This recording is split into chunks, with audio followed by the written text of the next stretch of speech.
So I was just looking for some realistic female armor, and I found this. This is Sif from the Thor movies, and one of the worst things about it is that I found it on a blog. The person who posted this, 2 years ago by the way, was defending it, saying that this is the way female armor should be, it being both effective and sexy. Well, if you find it sexy is up to you, I won't decide for that, but I can tell you right now, effective it's absolutely not. It's one of the worst pieces of wannabe armor Hollywood has ever seen. Right off the bat you can tell that the upper legs and the elbows are completely exposed. Well, the legs are protected by what seems to be jeans, but that won't do you any good. The chainmail does not reach up to her knees, and it does not cover her arms at all. Her shoulder plates are not stuck to the chest plate and they do not overlap, leaving her armpit completely exposed. The chest plate seems to stop where her breasts stop, which is weird. There is chainmail there though, and although chainmail is not as easily pierced as Hollywood wants you to believe, it would still leave for a weak spot, because if you get struck there, that would still hurt and it will leave you all bruised up. Also, you should make a note of that her chainmail is directly applied to her skin, which is not how you would wear male armor. You would wear padded clothing underneath. If you wear chainmail directly on your skin, it would be uncomfortable to say the least. It would just hurt.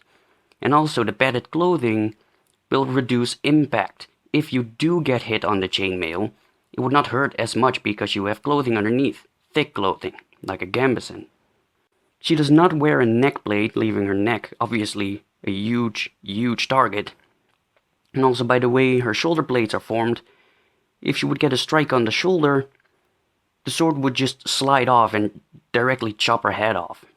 Also, this little thing right here, I don't know if it's metal, but the same thing. If she would get struck there, the sword would just slide up and directly towards her neck. If you look at her shoulder, there seems to be just leather there. And I can assume there is mail underneath that, considering she's just wearing chainmail underneath her chest plate. But still, having your chest plates connected from front to back with leather is just dumb. I mean, leather will protect you from a couple of strikes, but it will not last. And if that leather breaks, your chest plate would just fall off.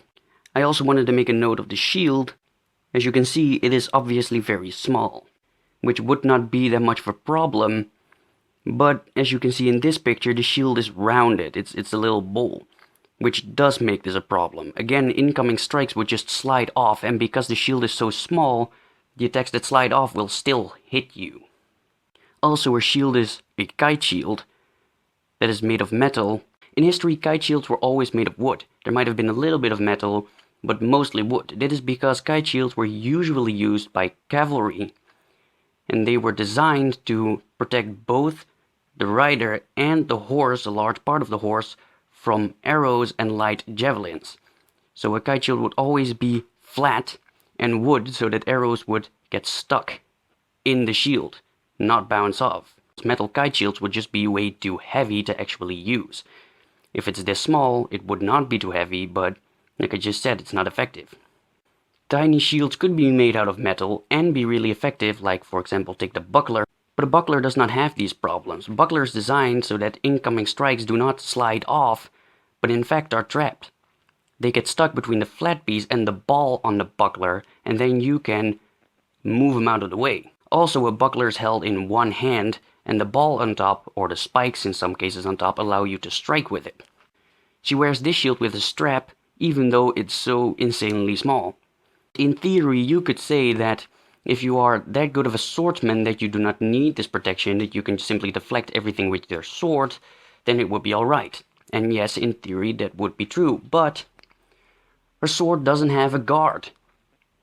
Again, if she were to protect herself with her sword, the attacks would just slide off and hit her body. There's no winning with this one. She cannot protect herself. If you would wear something like this, you would die. You might as well not wear any armor, because this armor will not protect you, but it will restrict your movement a lot. You would be better off wearing no armor at all. So I hope you found this entertaining. Leave a like if you did, subscribe for more, and thank you for joining my quest.